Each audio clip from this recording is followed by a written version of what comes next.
They say you should never get too attached to material things, but when someone destroys the car you've spent years working for, you don't just let it go, you make sure they regret it for the rest of their life. Before we dive in, which country are you watching from? My $100,000 pride and joy, my Lotus Emira.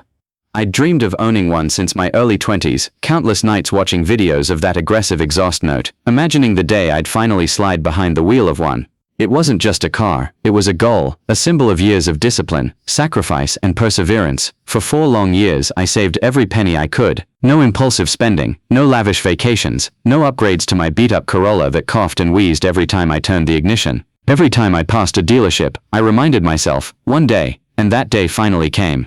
When I pulled into my quiet, HOA-managed cul-de-sac in my brand new Emira, I felt like every late night, every sacrifice, every denied temptation was worth it. The car gleamed under the California sun, matte silver finish, sleek lines that caught every reflection, and that deep throaty idle that sounded more like art than machinery. Jake, my buddy from 2 doors down, came jogging out with his phone already recording. "Bro, you actually did it," he laughed, circling the car. We stood there for a moment, admiring it like 2 kids in a toy store. That's the kind of moment you don't forget. But apparently, not everyone shared our excitement. Enter Rita Baker. She wasn't the HOA president, just a board member who took her role way too seriously. Mid-50s, bleach blonde bob, and a permanent scowl that looked like it had been carved in stone. She dressed like an accountant preparing for an audit, and walked around like she owned the neighborhood. That day, she stood at the end of my driveway, arms crossed, sunglasses lowered, just enough for me to see the disapproval in her eyes. It was the kind of look that could curdle milk. I gave her a polite nod, nothing more, nothing less. She turned and walked off without a word.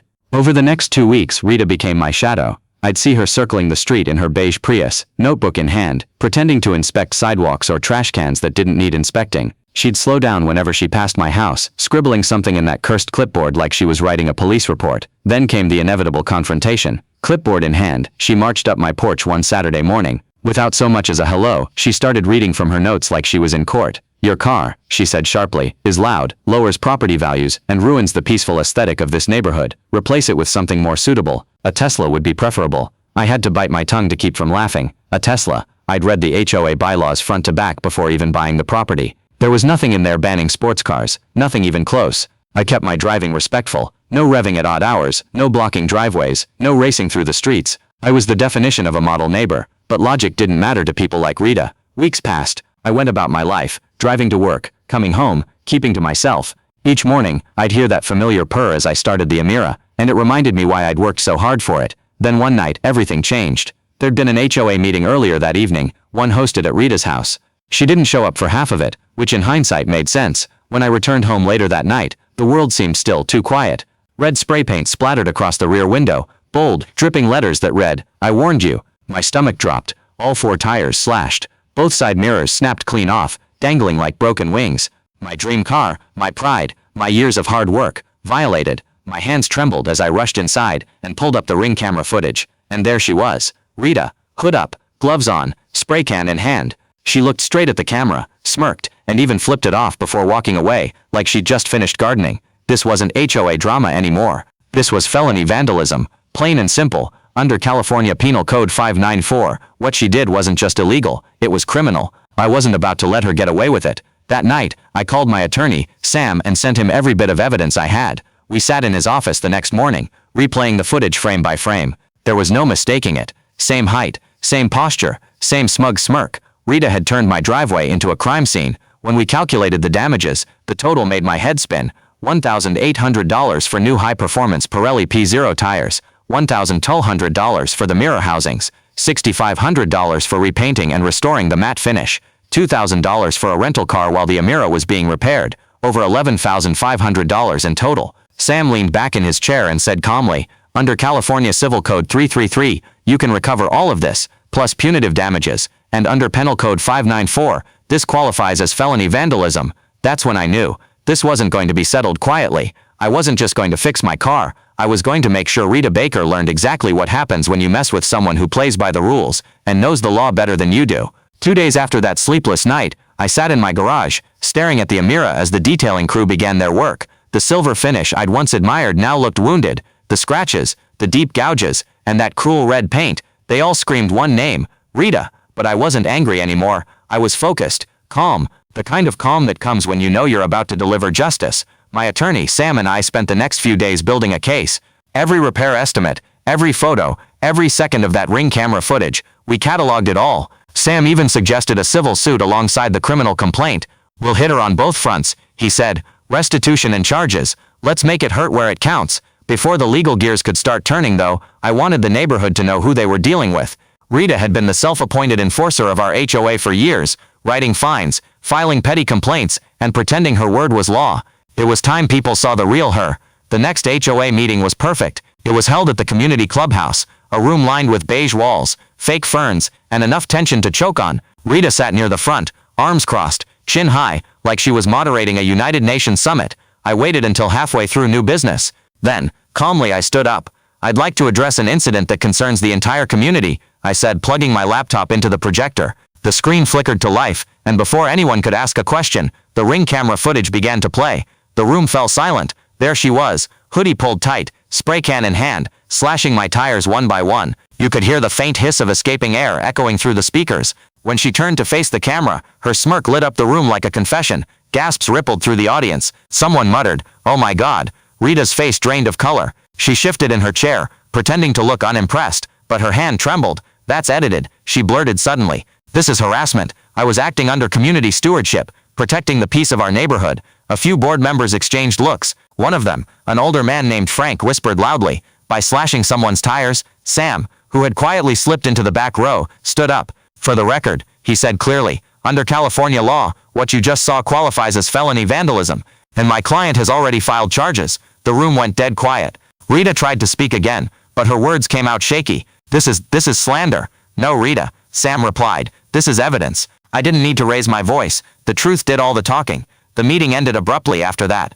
Rita stormed out, her heels clicking like gunshots against the tile floor. I didn't follow her. I didn't have to. The entire neighborhood had just watched her destroy my car with her own hands. 2 days later, it happened. I was watering my front yard when I saw the police cruiser pull up in front of Rita's house. 2 officers stepped out, knocked on her door, and within minutes, handed her a criminal summons. From across the street, she saw me.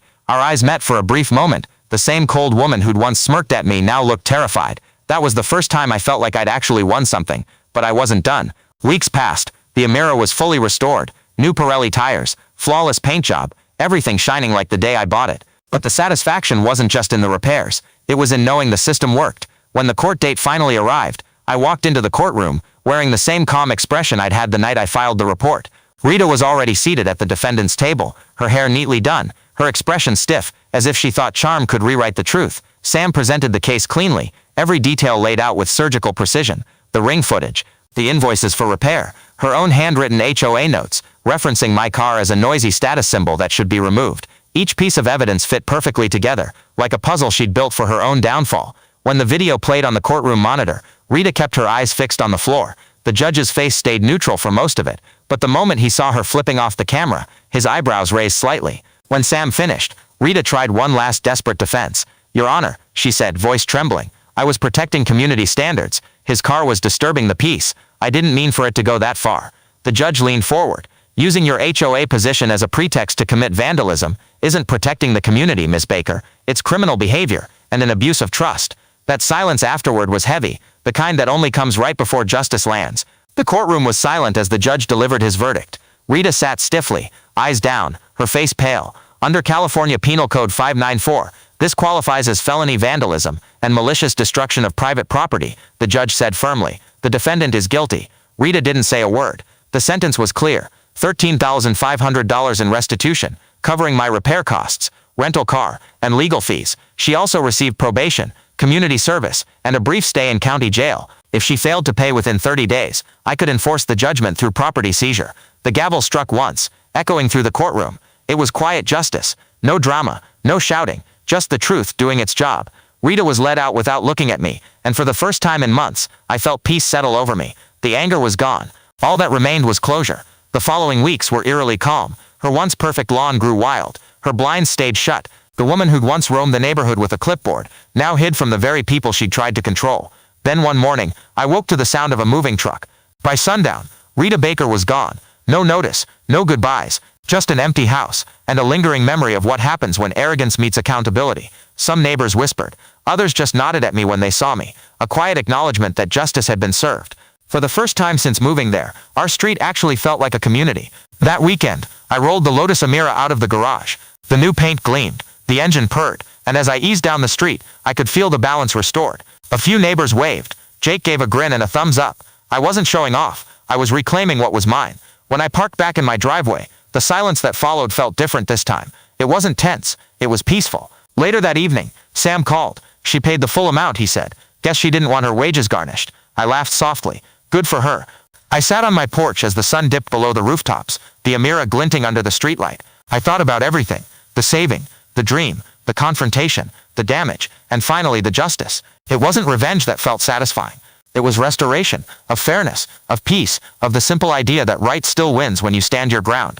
Sometimes, you don't need to shout. You don't need to fight back in anger. You just let the truth and the law do the talking. And as the engine hummed softly one last time that night, I smiled. Sometimes winning isn't about being loud. It's about being right.